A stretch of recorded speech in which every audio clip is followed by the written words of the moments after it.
नमस्कार, साइकोनीत में आप सबका स्वागत है। भारत के शातिर राजनीतिज्ञ एपिसोड 2।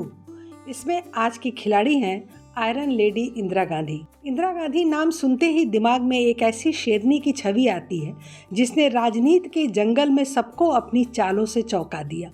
कांग्रेस के बुजुर्ग नेताओं ने सोचा था कि ये गूंगी गुड़िया बस नाम की प्रधानमंत्री बनेगी, असली खेल तो वही खेलेंगे। लेकिन इंदिरा ने सबके होश उड़ा दिए, पार्टी फाड़ दी, विरोधी किनारे कर दिए और सत्ता की कुर्सी पर ऐसे जमी कि कुर्सी भी सोच में पड़ गई कि इतना टाइट तो मुझे किसी ने आज तक नहीं पकड़ा। उनके लिए कहावत मशहूर हुई, एक शेरनी 100 लंगूर, चिकमंगलूर चिकमंगलूर। इंदिरा प्रियदर्शनी एक ऐसा नाम जो भारत के लोकतंत्र के इतिहास में सबसे शक्तिशाली, सबसे निर्णायक और सबसे विवादास्पद चेहरों में गिना जाता है। वे अकेली ऐसी महिला प्रधानमंत्री थीं जिन्होंने एक पूरा युग बदल दिया, लोकतंत्र की परिभाषा बदल दी और लोकतंत्र पर ताले भी लगवाए। उनकी राजनीति केवल नीतियों से नहीं बल्कि चतुर चालों, चुप्पियों और तानाशाही से चलती थी। तो चलिए जानते हैं इंदिरा के शातिर चालों को। 1964 में जवाहरलाल नेहरू के निधन के बाद लाल बहादुर शास्त्री प्रधानमंत्री बने, लेकिन 1966 में ताशकंद समझौते के बाद उनका निधन हो गया। निधन हुआ या हत्या कराई गई, इसका सच आपको पता ही है। तब प्रधानमंत्री पद के सबसे मजबूत दावेदार थे मोरारजी देसाई, लेकिन कांग्रेस पार्टी के भीतर कुछ वरिष्ठ नेता जिन्हें सिंडिकेट कहा जाता था, जैसे के कामराज, निजलिंगप्पा, वे एक कठपुतली नेता चाहते थे जिसे वे पीछे से नियंत्रित कर सकें। तभी उन्होंने इंदिरा गांधी को चुना। नेहरू की बेटी होने के कारण वह लोकप्रिय चेहरा थी, लेकिन उन्हें राजनीतिक रूप से अनुभवहीन और नियंत्रित करने योग्य माना गया था। उस समय चुनावी नारा दिया गया था, India is Indira and Indira is India. लेकिन पार्टी के भीतर उन्हें कहा गया कि गूंगी गुड़िया जो कुछ नहीं करेगी, बस सुनती रहेगी। लेकिन यहीं से शुरू हुई उनकी असली चालबाजी। उन्होंने पहले सिंडिकेट को साधा और शांत बनी रही। पार्टी के अंदर सिंडिकेट से भिड़ंत में इंदिरा ने 1969 में कांग्रेस को दो फाड़ कर दिया। खुद को गरीबों का मसीहा बताकर नई कांग्रेस आर बनाई, लेकिन इससे पार्टी की एकता को गहरा झटका लगा और भारतीय राजनीति में गुटबाजी की परंपरा शुरू हो गई। फिर 1969 में ही एक झटके में बैंकों का राष्ट्रीयकरण करके खुद को गरीबों की नेता के रूप में स्थापित किया। जब राष्ट्रपति पद को लेकर मतभेद हुआ तो उन्होंने खुलेआम अपने उम्मीदवार वीवी गिरी को खड़ा कर दिया, जबकि पार्टी के ऑफिशियल कैंडिडेट नीलम संजीव रेड्डी थे। इस टकराव के बाद कांग्रेस दो हिस्सों में बंट गई और यहीं से उनके तानाशाही का सफर शुरू हो गया। 1971 में भारत पाक युद्ध जीतने के बाद इंदिरा गांधी की लोकप्रियता चरम पे थी, लेकिन वहां फिर एक बड़ी गलती कर बैठी इंदिरा। 1971 की जंग जीतने के बाद इंदिरा गांधी ने पाकिस्तान से शिमला समझौता किया, लेकिन कूटनीति में ढील दे दी। पाकिस्तान के 93,000 युद्ध बंदियों और जीती गई जमीन को बिना ठोस शर्तों के छोड़ दिया। भारत ने अपनी मजबूत स्थिति के बावजूद पाकिस्तान को बड़ी रियायतें दे दी, लेकिन बदले में अस्थायी समाधान या रणनीतिक लाभ नहीं मिला। ये बड़ा नुकसान रहा। इसके बाद 1975 में इलाहाबाद हाईकोर्ट ने उनके चुनाव को रद्द किया। इंदिरा को यह अपमान लगा और वो तिलमिला उठी। उसके तुरंत बाद इंदिरा ने 25 जून 1975 को देश में आपातकाल घोषित कर दिया। विपक्षी जेल में, प्रेस पर ताले, लोकतंत्र की ऐसी की तैसी। सिर्फ एक झटके में देश की आवाज बंद, विपक्षी नेता जेल में, अखबारों पर ताले और जनता की बोलती बंद। जेपी, अटल बिहारी, जॉर्ज फर्नांडीज जैसे दिग्गज जेल में। हजारों पत्रकारों और छात्रों को सलाखों के पीछे डाल दिया गया। लोकतंत्र की चौथी कड़ी यानी मीडिया को भी कुचल दिया गया। सिर्फ सत्ता बचाने के लिए देश की आज़ादी और जनता की आवाज़ कुचल दी गई। संजय गांधी के इशारे पर जबरन नसबंदी और झुग्गी हटाने जैसे फैसलों ने लाखों लोगों की जिंदगी बर्बाद कर दी। प्रेस पर सेंसरशिप, विरोधी नेता गिरफ्तार, कोर्ट और संविधान को कमजोर करना। शातिर रणनीति ये रही कि उन्होंने राष्ट्रीय सुरक्षा का हवाला देकर लोकतांत्रिक ताने बाने को सस्पेंड कर दिया, बिना किसी राजनीतिक विद्रोह के। आपातकाल के दौरान संजय गांधी ने राजनीतिक पकड़ बना ली। कोई पद नहीं, फिर भी सारे मंत्री उनकी ही बात मानते थे। पूरा देश उनके ही इशारों पर नाच रहा था। इस दौरान क्या कुछ जोर जबरदस्ती और उठापटक देश में हुआ, वो एक अलग कहानी है, जो आपको हमारे पहले के कई एक वीडियो में मिल जाएगा, जिनका लिंक कमेंट बॉक्स में उपलब्ध है। ज़रूर देखिएगा।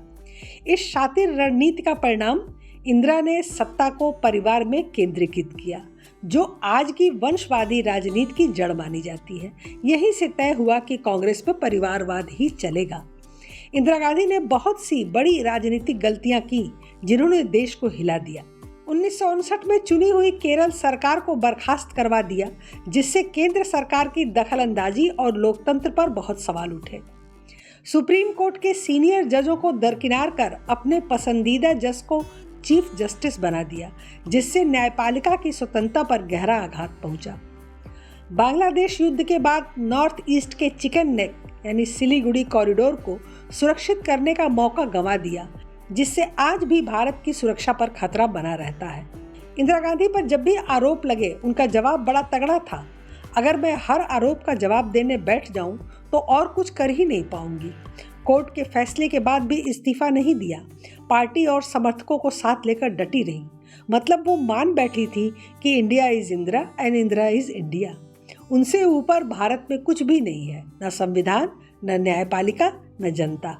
इंदिरा गांधी ने प्रधानमंत्री रहते हुए राज्यों में राष्ट्रपति शासन लगाने का रिकॉर्ड बना दिया था।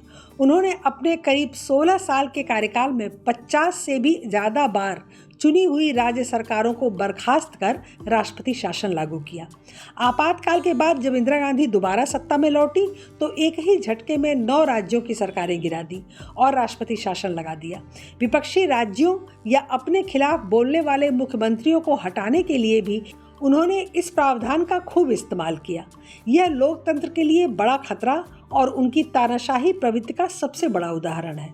इंदिरा गांधी के दौर में राष्ट्रपति शासन विपक्ष को कमजोर करने और केंद्र की पकड़ मजबूत करने का सबसे बड़ा हथियार बन गया था। पंजाब में अकाली दल को घेरने के लिए उन्होंने भिंडरवाले को बढ़ावा दिया, लेकिन बाद में वही उनके लिए सिरदर्द बन गया। पंजाब में जब खालिस्तानी आंदोलन बढ़ रहा था तो इंदिरा ने गोल्डन टेम्पल में सैन्य कार्रवाई का आदेश दिया। ऑपरेशन सफल रहा, पर धार्मिक भावनाओं को ठेस पहुंची। ऑपरेशन ब्लू स्टार में गोलियां चली, मंदिर के अंदर टैंक घुसे और देश में गुस्से की आग लग गई। परिणाम क्या हुआ? 5 महीने बाद ही उनके ही सिख अंगरक्षकों ने उनकी हत्या कर दी।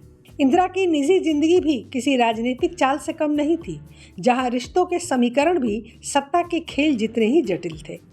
इंदिरा गांधी और फिरोज गांधी की प्रेम कहानी एक समय चर्चा का विषय थी।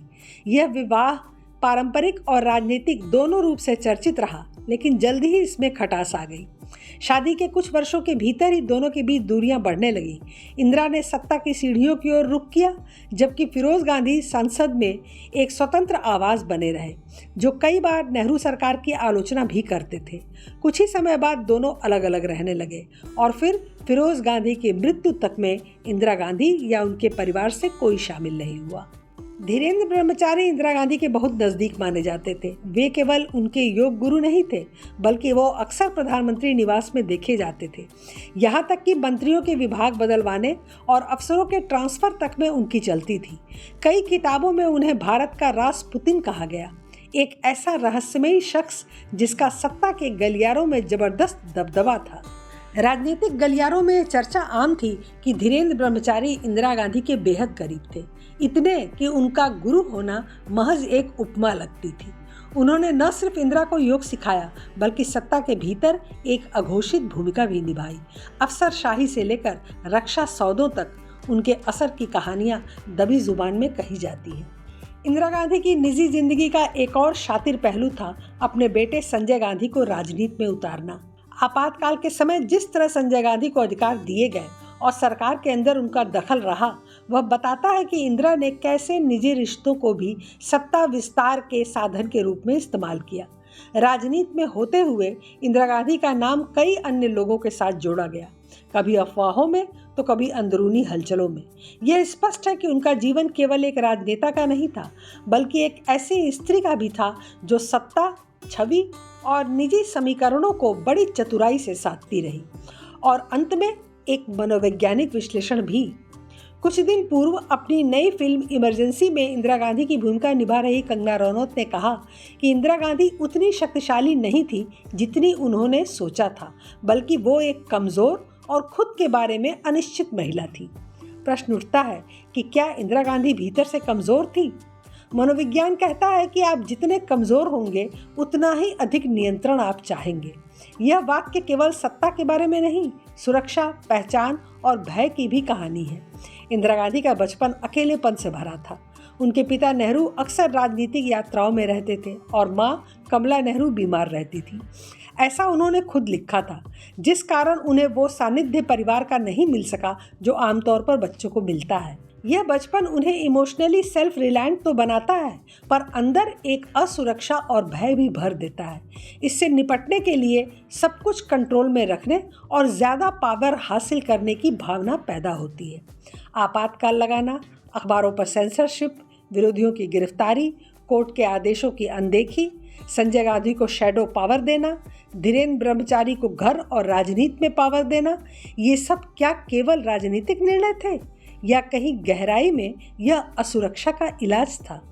जो व्यक्ति अपने चारों ओर अनिश्चितता महसूस करता है वो दुनिया को कंट्रोल करने की कोशिश करता है ताकि खुद की कमजोरियों से न टकराना पड़े।